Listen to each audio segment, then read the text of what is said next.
Welcome everyone to Free for All Friday here at Detroit Lions on the Prowl, your home for Detroit Lions news and rumors. We got a lot to talk about. The NFL Detroit Lions 2023 schedule came out, so we're going to be sharing our reactions with that.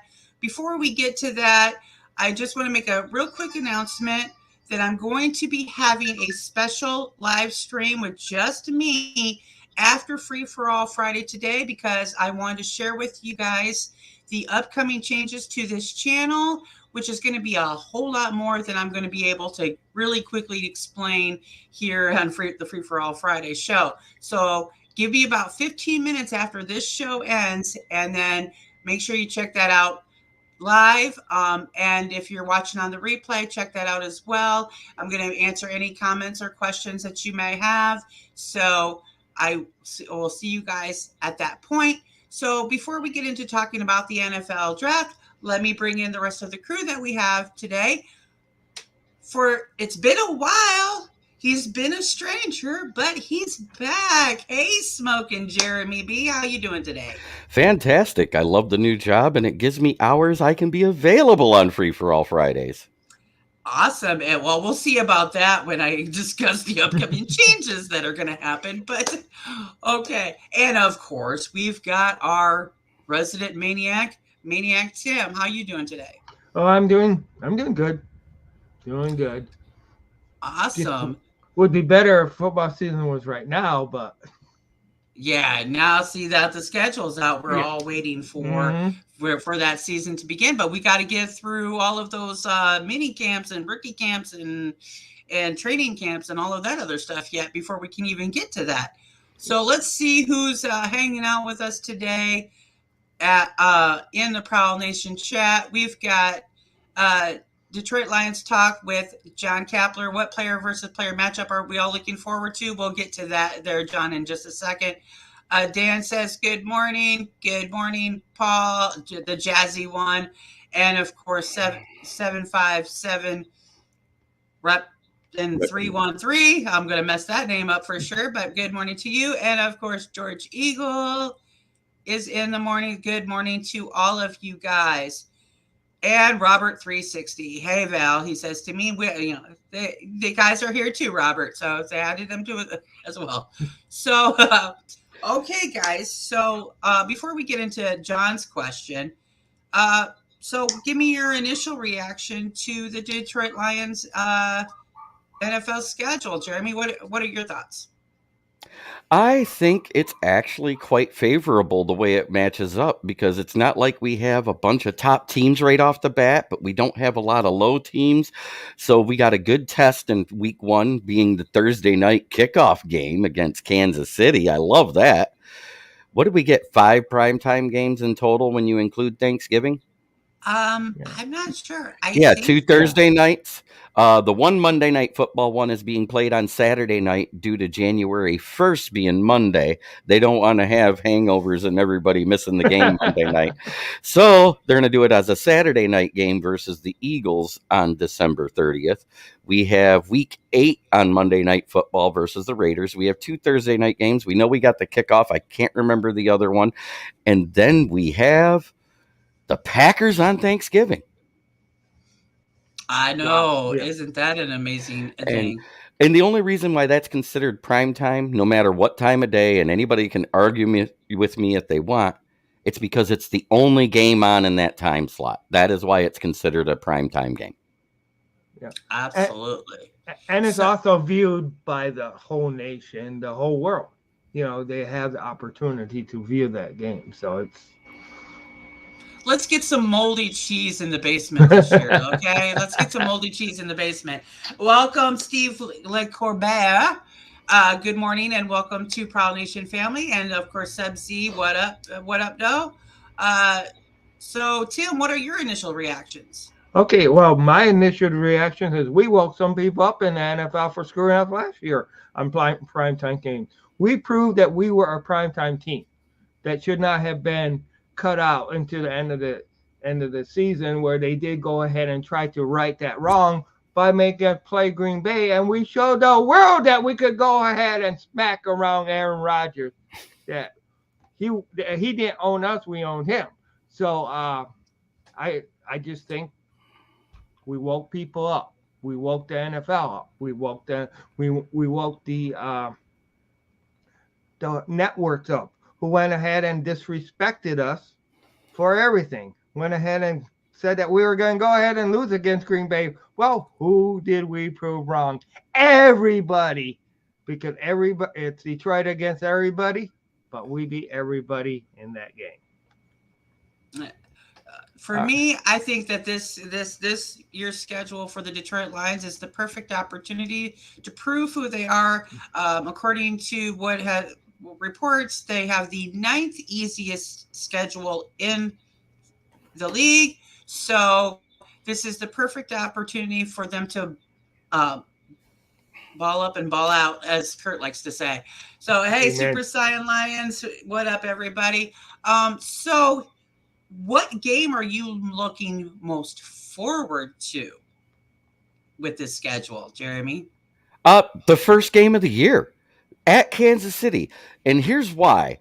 Kansas City has a tendency to do exactly like Detroit and struggle defensively to start the season and right the ship about week 6.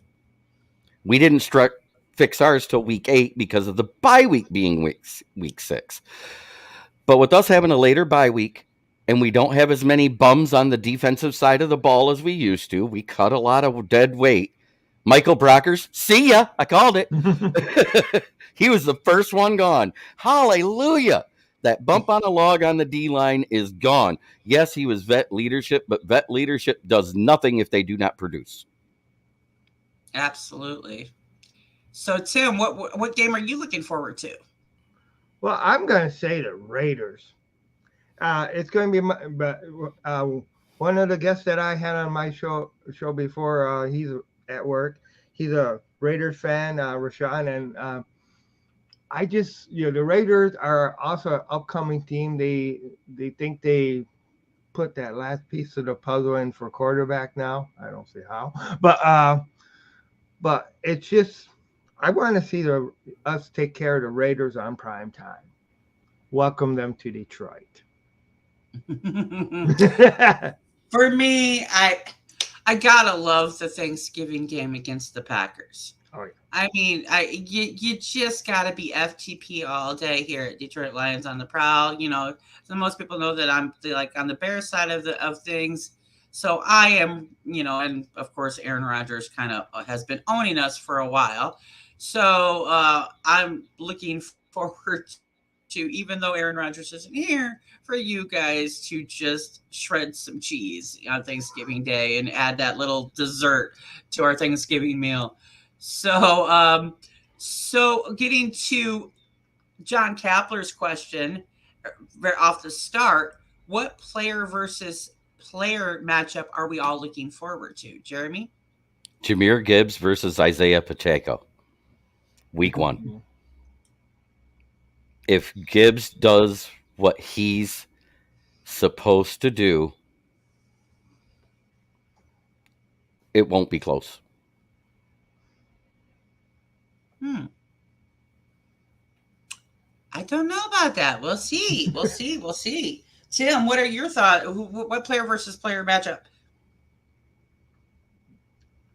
Oh, wow.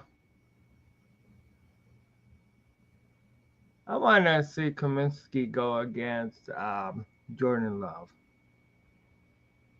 Kaminsky going up against Jordan Love, huh? You want to show some love to the Packers? Yeah, I want to show some love to not only the Packers, but their turf. Jordan Love's face being in that turf. We all enjoy seeing any Green Bay Packers player with his face in the dirt, so that's a good thing. For me, I am actually interested. I don't know if it's going to be a player versus player matchup, but I would want to see Penei Sewell versus Noah Sewell against each other. That'll be good too. I knew you were going to say that. Well, considering Noah Sewell actually almost ran a slower 40 time than Penei Sewell, it's a great matchup. Hey, you know what? I like that whole thing where it's brother versus brother. So you've got you got Amon St. Brown versus Equinemius. You've got Panay versus Noah. You've got, I mean, there's so many things that are going on with that. And of Wait, course, there's no equilibrium there between Equanimous and Amon Ra. Amon Ra's the Right. sun god. Equanimous is just a guy with speed and no hands. yeah, but I mean, it's still fun. It's still fun to watch. I just gotta poke fun when I can.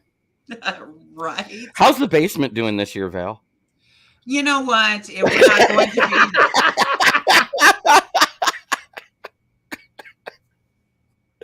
Did we clean it up enough for you?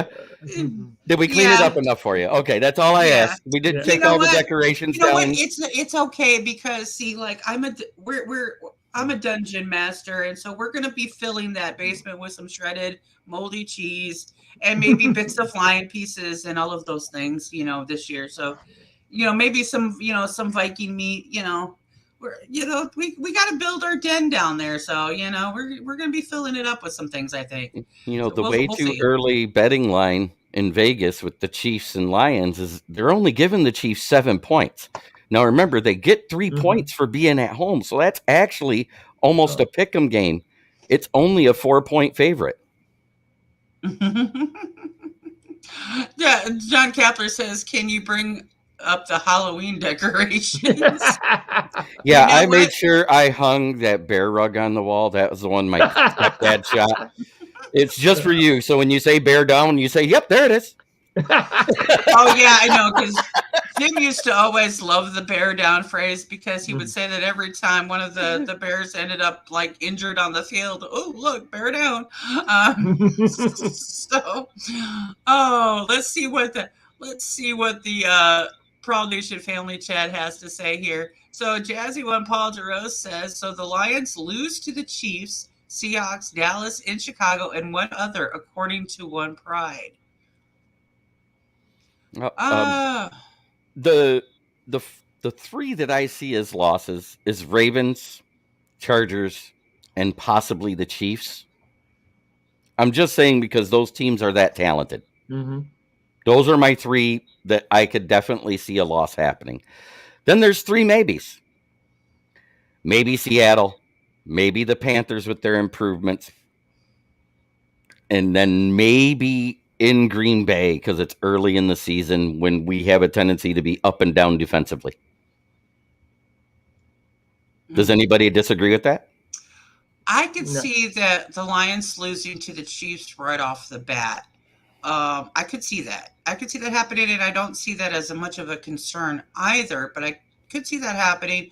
Dallas, I don't think that's going to be that unless it's an away game. It is an away game. Yeah, that concerns me. But that's probably going to be our because Lions loss. Chicago at home can be a difficult thing. But at the Lions, yeah, you guys are going to kick our ass. Seahawks, I don't see that as a loss. I don't see. I said it's a maybe. Mm-hmm. I didn't say it would be a loss. Remember what happened last year? We were favored in that game for the first time in forever? Mm-hmm.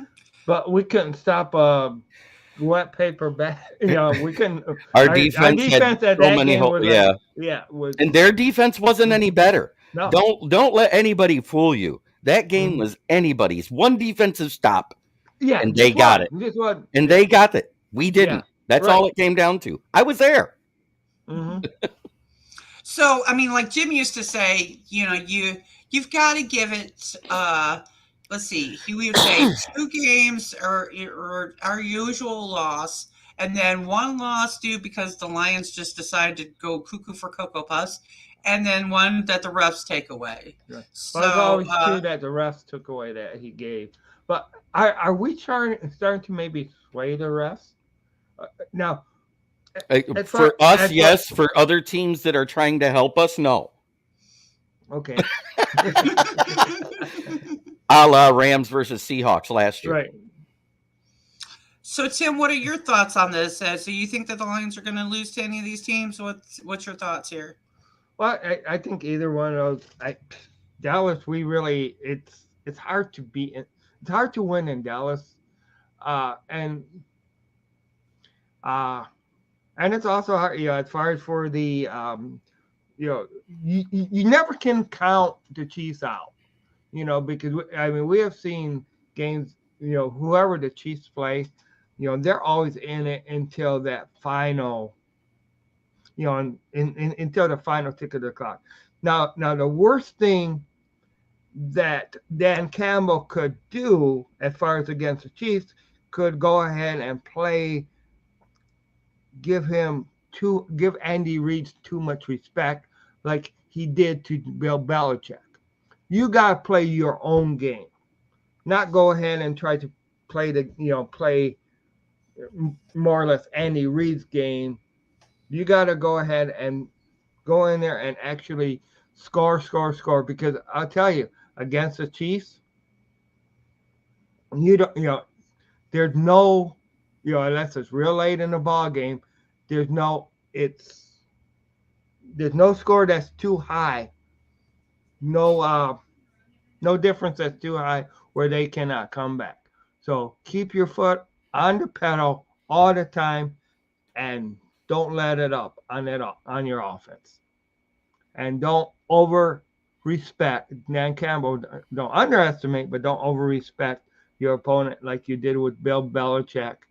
And that just totally went wrong with the Patriots last year. It's what went wrong in Carolina. Mm-hmm. Yeah. We were riding on our laurels. We didn't practice well. We didn't prepare for the field conditions. Mm-hmm.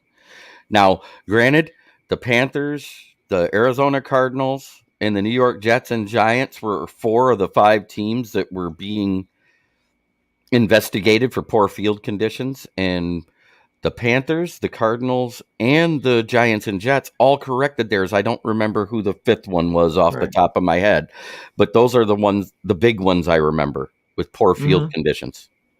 That East Rutherford, New Jersey stadium has been the field of knees for what? Right. Ever since it opened? True. But and as far as with Dallas, Dallas is Dallas. When if Jamar Gibbs can go ahead and take that football in his hands and actually, I think the way we're going to beat Dallas, and yes, I am concerned that could be a loss, but I think the way we'll beat Dallas is through the running game. All right, guys. I have a little bit of a internet emergency here today. So we having issues with our internet connection. So my roommate has to reboot the connection. So I'm going to end this live stream, and then I'm going to use the same link, and we'll pop back on. Hopefully pop back on. I'll create a new live stream, but I'm going to have to cut this short for just a little bit, guys. So I'm apologize for the inconvenience, but or you could leave us on to bull crap with the chat and then just pop back in. Okay, how about we do that? You guys continue the conversation. I will pop back in as soon as I possibly can, you guys. So I don't know if as a host that's going to mess that up if my internet goes out. So it could still go. This live stream could still go. If not, I'll restart it when I get back on. Okay, guys? Absolutely. All right. You guys. We'll handle the chat and we'll handle talking. We can do that. Right. We're both podcasters. Yep. I wonder if I can make you a host, Jeremy. Let me see. Hold on. Do you have an available seat? How do I do that? It's in your settings. In my settings? On the main StreamYard thing. Okay. So when you back out, go there, and there should be you can check how many seats are available as hosts. And if so, you can make me a host, then come back in and give me host controls. All right. Well, okay. So you guys go ahead, and I'll try to figure that out if I can. Okay. Right. If not, we can do it at another time. All right. So let's go into the chat. And I think Dan's going to have us ready to go in Green Bay because they've owned us for so long. And I think we're going to sweep Green Bay. No way we're losing in Green Bay. I was like, that's only a maybe. I didn't say we're going to lose because guess what? Dan Campbell is the first coach in 2 years to be 3-1 versus the Packers. Right. And as far as for even if you look at Green Bay has not owned us. I mean, in some at some sort of times they have, but even with Matt Patricia, when we were with when he was with our freaking team, when he uh, that was the only team that we had success against in the NFC North was Green Bay. I mean, we beat Green Bay twice I think it was his first year. Absolutely. So it's Green Bay does not own us. No, and Green Bay we never split the has. first year. We swept them last year, right? Mm-hmm. And then and like I'm even saying, even when Matt Patricia was our coach, we even beat Green Bay times there too. Yep. So it's like Green Bay is definitely a winnable, but they're also going to be trying to prove something with Aaron Rodgers being gone. You got Jordan Love, and the teams behind Jordan Love and stuff like that too, and that's great for them, I guess. But we got to establish team, we got to establish players, and of course, we got players that know how to play with Goff. Where the offense have been built around Goff, and Goff knows how to use the team. So I don't think that,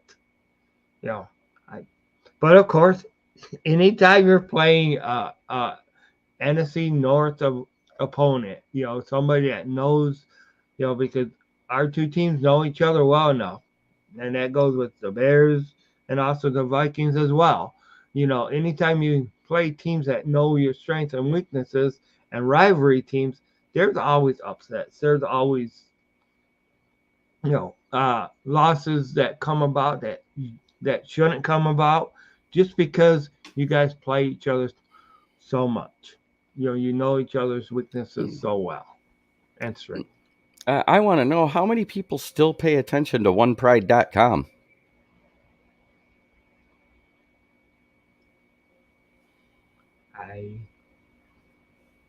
Because Paul Giroux said that's what they said. And I get it, Paul. You're just repeating it. Mm-hmm.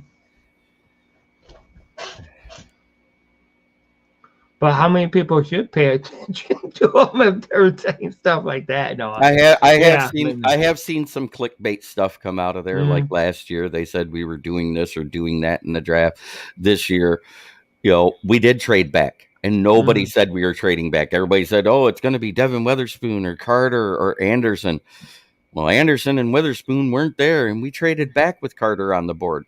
Now, was I upset about it? Of course I was. But you know what? After watching game film, I love Jahmyr Gibbs. And I'm kind of in the boat with Brad Holmes. If that's who you wanted, who gives a crap about positional value? Exactly. And that's what's to me, it's wins. What's going to help the team win the most. And unfortunately for DeAndre Swift, he just couldn't stay healthy enough. And one thing that Brad Holmes has proven is that he's committed to the offense and to the run, and it's you need the players on the field. Absolutely. Health is a big concern. Mm-hmm. That's fine. I know it's a tweet, but One Pride, they have their own website.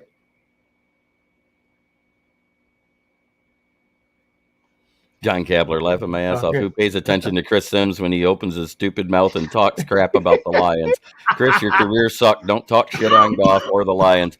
Well, Goff is already, 35 times better a quarterback than Chris Sims ever dreamed to be. Exactly.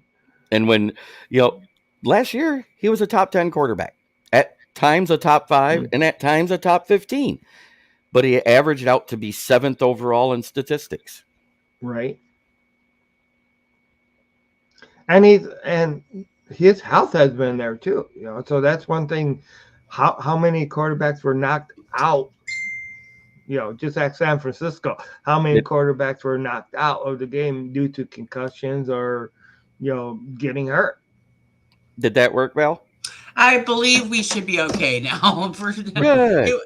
It's been one of those mornings, y'all. It's been one of those mornings. So I don't know where we're at in conversation. So No, I just been looking at the chat, and we were discussing the schedule and the whole One Pride thing that you left up on the screen from Paul Jaros. And I sat there, it goes, well, One Pride is one of those clickbait.com rags where they have guys that manage Chick-fil-A's writing for them instead of people who study game film. Larry McQuiston says that the Lions are not going to lose any division game. That's a bold statement there, Larry. Well, it wouldn't be a surprise because we went 5-1 last year. But you have to remember, 2 of the teams improved drastically. 1 regressed drastically. The one that regressed drastically was the one that beat us 1 game on a lucky career-long field goal by a kicker that never kicked one that far before. God, that sounds familiar. Yeah. A la Justin Tucker twice on Monday Night Football. Yeah, for me, I'm going to say that is a bold statement because facing the Vikings away and facing the Bears at their home are tough games to play. So I'm not so sure about that one.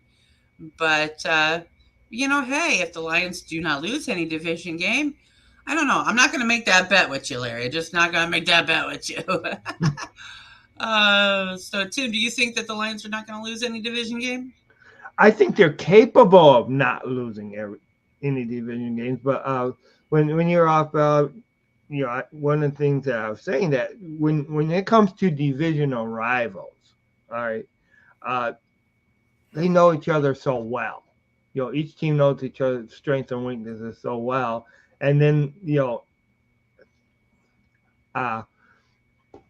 I do think that I would love to see it happen. I would definitely love to see it happen, but it will not surprise me if we lose 1 or 2 division games. I mean, it's just the nature of the sport. So speaking of bold predictions going on, what player do you think is going to score the first touchdown of the season? Amon-Ra St. Brown. Okay, just to give the argument, Jahmyr Gibbs.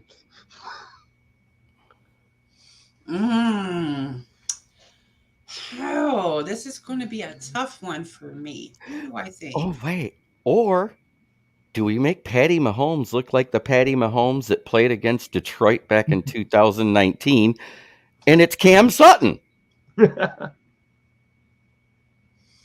I wouldn't be that bold. No. I'm not trying to be. I'm just saying it's a possibility. Oh, anything's a possibility. Yeah. Let's say, how about, speaking of possibilities, how about Jared Goff runs one in for Hey, Penei Sewell. That would be something. Yeah, that's right. There you go. Penei Sewell. That poor man. He does it all. That does it all. Did you not see that catch against Minnesota? He looked like a ballerina playing wide receiver instead of a big man running for a pass. It was kind of funny because, I was talking about a long time ago with Refrigerator Perry, who ran one in for a touchdown, and that boy was big, and he needed an oxygen mask. Anytime he ran more than 5 yards ahead of quarterback, he needed an oxygen mask. Oh, Dan Spano says, or Montgomery, and then he decides to pick on me and says Kirby Joseph for Val. No. It could happen. It could happen. He is quick enough. No. Wouldn't that be funny if it did happen on the first play?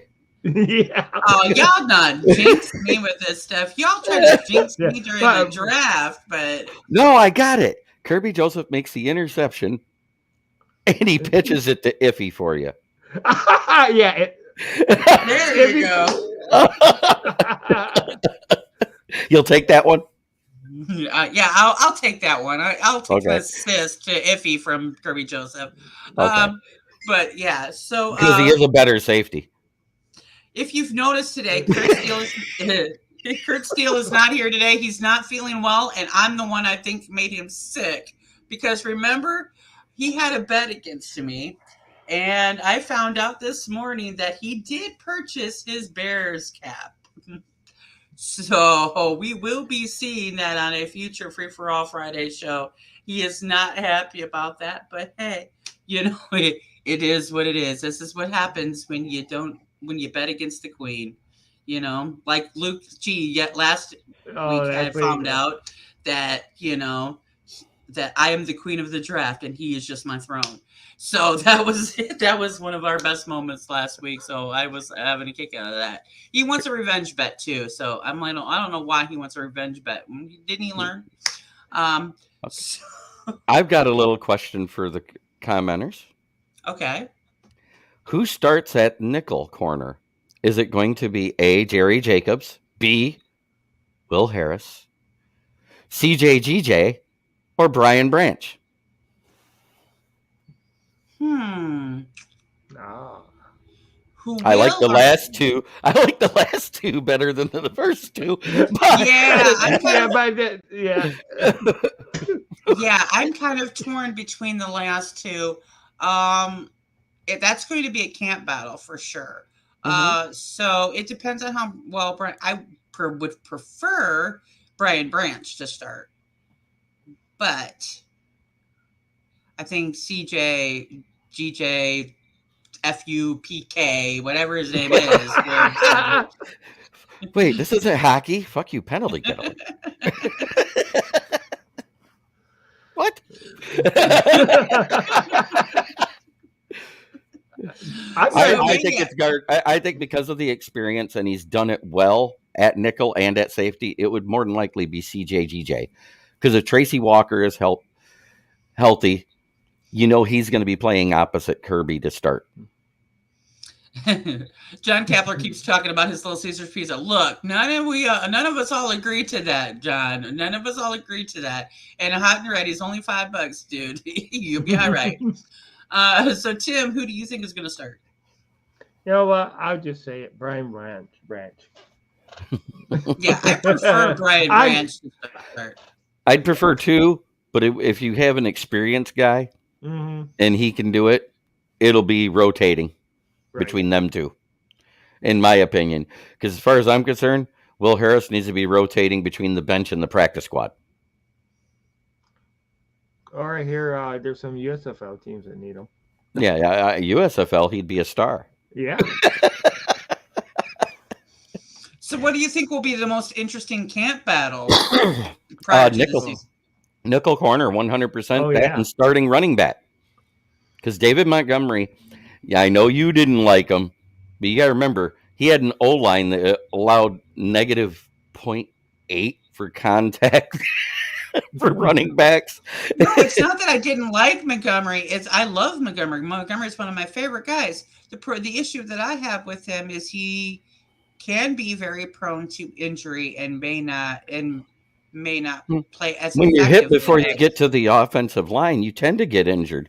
With us having the third best running back yards before contact at 3.8 yards per carry, that means you're almost halfway to a first down if you clear the line of scrimmage, which means it's linebackers or defensive backs. Way better than defensive linemen who weigh 270 to 350 pounds, smacking the crap out of you. True. So what we have at running back? We have Jahmyr Gibbs. We have Montgomery. We have who else? Netflix. Craig Reynolds. Right. And then Mohamed Ibrahim, the rookie UDFA out of Minnesota, who I could see actually overtaking Netflix for that running back 3 spot too. So that's also an interesting battle. Yeah, I think for me, I think Reynolds has the one up on him. I'm sorry, I just do. I don't think that I think Abram will be a depth piece but I don't think he'll be able to overtake Reynolds for that RB3. The Bears actually had a good offseason for the offensive line, but it wasn't great. I wish they'd have invested more of their cap space into the O-line versus the pieces around on offense, and they probably should have invested more on the defensive line versus linebackers. Would you agree with that assessment there, Val? What was that? What's the assessment? I think they should have invested a little more into the O-line than the weapons. Because are you talking about the Bears? I'm talking about the Bears for you. Yes. Yeah, the Bears did invest in the O-line. They did, but they could have. There was some better players that if they'd have ponied up a little more cash, they could have had a better caliber of player at those positions. Is what I was getting at. Because you guys had the cap space. That's all I'm saying. You still have the most cap space left in the league. So if you'd have ponied up $2 to $5 million more per position you signed, you'd still be right there with the Lions at about $25 million. Mm-hmm. Well, we did, and you still got Lazy Eye Jenkins too, so that's an issue. Yeah, that's what I'm going to say. I mean, they did make significant moves across the O-line, except for that Tevin Jenkins spot. Lazy Eye Jenkins. Yeah. So that is a concern, but that still may be addressed quite yet. So yeah, it could. I'm not going to. They had so much work that they had to do because they decimated the defense last year to be able to give Justin the offensive weapons he needs this year. So they had to do a whole lot of replacement of that defensive side of the ball. So I'm still happy with it. And I still don't think they did enough on the defensive line part. They did great on the linebackers. They shored up the secondary a little bit. But with the monsters of the Midway defense, though, they do rely heavily more on the linebacker side of it than they do the actual line. I understand that. I'm not worried about that. It's not the monsters of the Midway defense anymore. Yeah, but it still is. They still call themselves that. They call themselves that, but I thought it was the midgets of the Midway last year. Yeah, that's because they had to decimate. They had to gut so much. It's still a rebuild. I think you guys are still 2 years away from being really, really good, and that's just my honest opinion. And I don't know if Fields is the right quarterback for it. That remains to be. I like his athleticism. I'm talking about as a QB. That's it. No, I don't have any issue necessarily with Fields as a QB. I think he's a great QB. I don't like the more mobile quarterback scenario. I understand that was a need because the offensive line wasn't addressed, but I hate it because statistically, a game manager quarterback wins more than the arm slinger, than the mobile arm slinger. So, yeah, I'm not that thrilled. But do I question him as a quarterback? No, I do not question him as a quarterback. What I do question is the Bears' management and ownership ability to work with a quarterback, because they do not have that skill set whatsoever. I think that Justin Fields is going to end up getting the Trubisky treatment in Chicago. So I've got no knock against Fields, but yet I think we're not going to be able to see the fullest potential he could have because the Bears just suck at that spot. Right. And that's what I was getting at. So it's not a knock on Fields himself. It's more of the organization's coaching with that position. So we'll see. I think they're in a good spot to actually compete well with the Lions this year and go neck to neck with them. So it's going to be an interesting scenario because the Bears do tend to have a little bit better luck on the field than the Lions do. So it depends. It depends on the true. Trust me. I'm sorry, I didn't mean to laugh out loud. They've had difficulty, but you know what? It's always a good matchup between the Lions and the Bears simply because it's the good old fashioned smash mouth football. So either way, it's going to be entertaining. I'm not going to be upset if the Bears lose against the Lions. It is what it is. I really have no skin in the game with either guys because it is what it is. I want to see both teams do well. It's kind of like me with Michigan and Michigan State. No, it's not me with Michigan. No. Me with Michigan State versus Michigan because I'm a Michigan fan. Mm-hmm. I'm okay with Michigan State doing well until they play my team. All right. Well, It's the same, but you don't have a dog in the fight. Because you also actually, it's not, are a because if it was realist fan. if it's Michigan State, I treat Michigan State like it's Green Bay Packers. They're Green Bay Packers Junior. I do not like. No. That's Ohio State. Yeah, that's Ohio State. Yeah. No. I agree. Spartans are the green and white too. So it's Green Bay Junior. Okay, that's state. No, no. I mean, no. Even if they play when they play together, I'm fine with either team winning. I actually am, because I actually enjoy the game because it's a fun game. This isn't a like we hate these guys, because the Bears don't hate the Lions. I mean, you guys probably hate us, but that's okay. But it's a friendly game. It's the friendly game of football. It's like the brother that whole brother versus brother matchup for me. So it's fun to see the little brother, big brothers, whatever, come clash against each other, and have a little sibling rivalry more so than a like Bears versus Packers. We just can't stand each other, hate your guts rivalry. So yeah, anybody seen the alternate helmets yet? No, we have not seen the alternate helmets yet. I think they're going to go ahead and do them this year. I don't think we'll see them this year. I think when they come out, because this is the 90th season of the Detroit Lions, everybody. So that's going to be the big change we see uniform-wise, I think. I think we're going to see more of the all blues and more of the all whites and grays. I think it's going to be the same thing. The only thing that we know we're going to not see this year, and I can't wait to not see it, is WCF on the damn sleeves.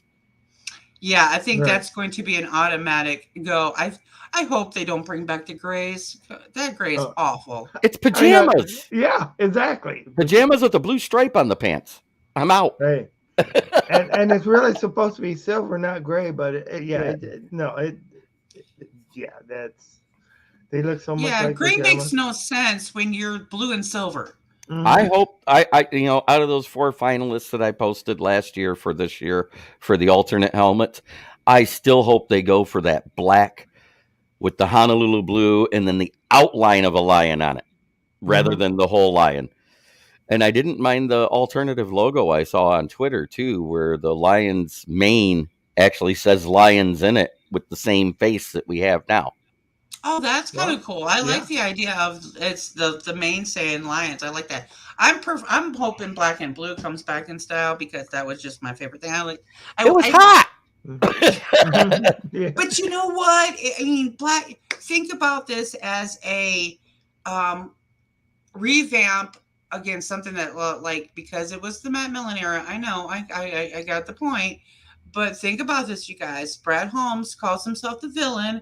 You have the black and blue division. You could really do a whole lot of character cultural development with that, and bring back a new attitude towards the black and the blue. So I'm just hoping, please, black and blue, metallic, maybe preferably. What are you looking forward to hopefully seeing, Tim? I'm looking forward to seeing Emlyn, where actually this will never happen, but like on Jeremy's deal, where you actually have a Packer's leg in the lion's mouth. Yes. For the kneecap, that would be freaking awesome. I don't think the NFL is going to allow that. Like I said, it would never happen, but that's what I would love to see. But no, that would be awesome. Actually, or a bear leg. What I would really like, or a Viking leg, or all 3 legs in there. What I would like to see is the most fiercest lion logo that you could make, where you have some red on the teeth to represent blood of your opponents that you're taking a bite out of. Maniac Tim woke up today and chose violence, apparently. So, wow, Maniac, what do you expect? This is not Tiddling Winks. This is Smash Mouth football. This is not even a contact sport. It is a collision sport.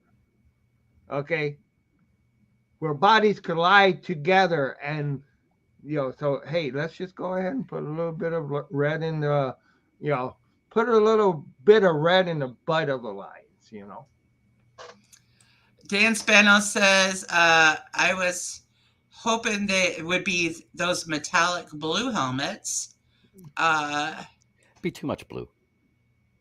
Not necessarily, not if you do it right. Brent DeWitt says, I hated the Bears ever since they ruined our family Thanksgiving by returning the OT kickoff back for a touchdown. LOL. Oh, that was wasn't that Marty I don't remember. Morningwig saying he'll take the wind in overtime on Thanksgiving? And Hester. It was Hester, if I remember right. Oh yeah, Devin Hester. Devin Hester was a beast, and so much so that the NFL had to make a rule against his kickoffs. So that's just terrible. John Doe says, can I say we in the house, the villain Lions team? Loins. That's Loins team. Hey, Loins team. I like sirloin. Everybody types loins for Lions. I noticed. That's funny as hell. I can imagine you a wildebeest and a lion coming at you 40 miles an hour and you can't move. Oh, that. Yeah. Hey, you got lions right this time. I like it. Yeah. Well, you probably tried to type fast. We all can't type fast. So that's why. Yeah, that's why. We're gonna be doing some interesting changes to the channel that you guys are gonna be able to love. So you don't have to worry so much about your me being a grammar Nazi to you in the chat. I am. So. Wait, that's because I write for a living now. Oh yeah, well I could still be a grammar Nazi on you, Jeremy. So I've seen your stuff. I know. Hey, at least mine are simple spelling mistakes. The grammar's usually pretty good. Mr. Clean says black and blue is my favorite too. Keep pounding. Yeah, that's going to be an interesting phrase when Hendon Hooker takes the field. Let's just say that. We need to find a wide receiver in the next draft named Blow. Oh, God. Blow. No. Yeah, and then somehow make a trade and get that tight end Kuntz. You know what I want to see for next year? I want to see the Lions pick up that Kool-Aid man. Yeah, him too. The defensive back, right? Yes. Yeah. The Kool-Aid man is busting through the line. Oh, that's going to be so great. So let's go into, since we've discussed the schedule, what is your early prediction for the Lions schedule this year? How many wins, how many losses? Paul Giroux says Joe Blow. Yeah, for the wide receiver. Okay. I'm going to say we go 11-6 for my way too early prediction. 11-6. Tim, what do you got? 12-5. 12-5. Oh, I'm going to go the realistic route here because seeing as they have upgraded their defense, we should have higher expectations than they were able to achieve last year. So I'm predicting anywhere between 10 to 12 wins. So that's either 10-6, 10-7, 10-7. Sorry, I forget. Or 12-5. Yeah, or 12-5. You know what? I'm never going to do that math with that. These the window of wins. I went for my median at 11, but it's 10 to 13 for me as well. We should do at least one better than last year, and I could see us doing up to 4 games better because of it only being the 9th schedule. So 13-4 isn't out of the realm of possibility, and 10-7 should be easy. 10-7 should be the bare minimum. Right. You should never guess for less than 10. And once again, I'm going to do the same thing I did last year because it paid off. I did my over-under bets on all 4 games in the NFC North, and I won going under on the Bears, under on the Packers, over on Minnesota, and over on the Lions. So I don't know what I'm doing yet this year because I have to really study the schedules well before I make this prediction. But I think both the Bears and the Packers were at 7.5. The Lions were at 9, and they moved Minnesota because of their draft to 8.5. So according to Vegas, we're already the favorites in the North before they play it down. That because you guys have been making a lot of significant improvements and you're gaining a lot of attention. So yeah, I could see that this is going to be an interesting year for the Lions. Let's see what the Prowl Nation family is predicting. Paul Giroux says 11-6 for me too. Brett DeWitt says 12-5 or 13-4. Dan Spanos is 13-4. Super Scion 12-5. Believe it. John Martin 12-5. Yeah, and so John Doe says the Lions go 15. Look at Detroit Fan Man and what he said about the favorite to win the division now. Oh yeah, he says so. The floor is double-digit wins, and we're the betting favorite to win the division. What the hell is happening? Culture shift. It's a culture shift. It's absolutely that the culture has changed, and Brad Holmes has been making some very smart moves, despite what the fans might think or agree with in this year's draft. He did exactly what he was supposed to do. He may not have done it in the way you liked it to have been done, but he did exactly what the team needed to be done. Screw your positional value. I've argued against it. I've had so many people talk to me about, oh, well, positional value is important. No, it's only important to your budget, baby. It's not that important when it comes to the draft. I'm sorry to tell you, it really doesn't. It's not that. You may not want to spend more on a player than, and you may think you're getting less, but in actuality, nobody can truly predict it. There are ways to judge a draft class before they hit the field, before they play a snap. I was discussing that the other day. There are ways that you can do that because it's called statistics, guys. If you look at similar players from the past in those positions and you judge this player and take his stats and compare them to those, you have a pretty good idea of what these guys are going to do. So that is how you can do it in initial. Now, there are factors that can change that when you're coming to playing on the snap, because there could be injuries happen. There could be other factors that happen that can affect that. And a player could end up busting that you pay a lot of money for. Or you could get a guy that's like Tom Brady in the 7th round, and he turns out to be a lot longer term investment than you originally planned. So positional value is really one of those small factors to consider, but it's not the biggest deal in the world. Okay, so that's all I'm going to have to say about that one. And that was a mouthful. Yeah. You know what? We went 9-8 last year, second in the division, but we had the best record in the division at 5-1. Mm-hmm. And the Lions are still considered one of the most improved teams in the division. And if you take all of that into consideration, that means that floor should be more than you won last year, and add in 2 to 3 more wins on top of it as your window. Okay, so I'm going to ask for one more prediction before we get to final thoughts. What do you think is going to be the screw over game of this year's schedule? What game are the refs going to screw us over on?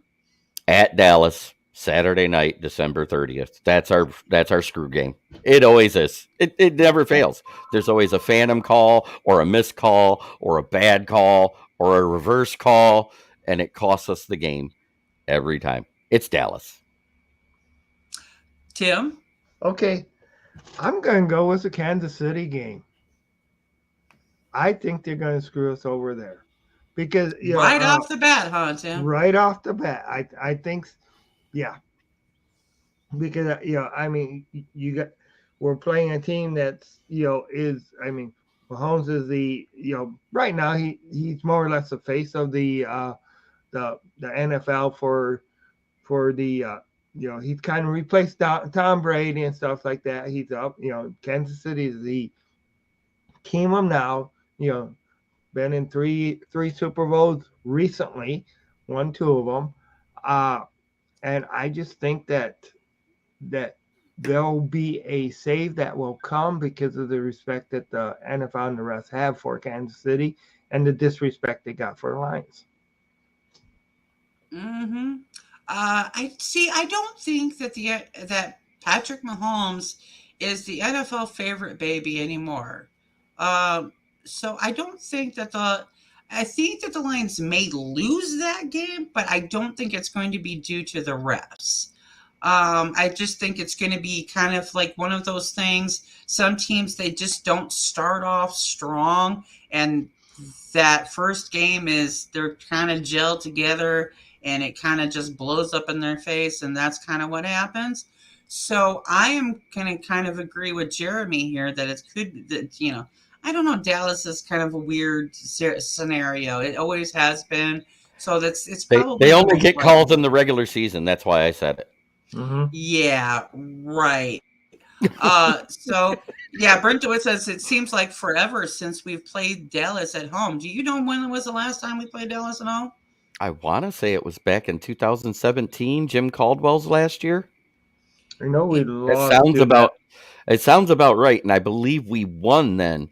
But the last time we played them and lost in a meaningful game was that 2015 playoff game. yeah, and a lot of other people are agreeing with you. Larry McQuiston is agreeing with you that it's Dallas for sure.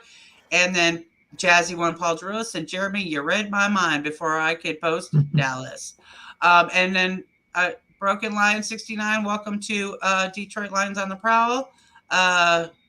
The Lions should have swept the division last year, just like I think they will this year. So Like I said, two teams improved. One kind of sat there and middled outside of the Lions. And the one that middled is the one that needed the most defensive help, but they waited late to get defensive help, and that was the Vikings in the draft. They could have used more defensive help than the Lions did with everything they lost. mm-hmm. Broken Lion says that they played then in Ford Field in 2019. Okay. Mm-hmm. Yeah, And so we lost. Yeah, Like 2021 we didn't play 20 Dallas at all. No, 2021 you didn't play in Dallas at all.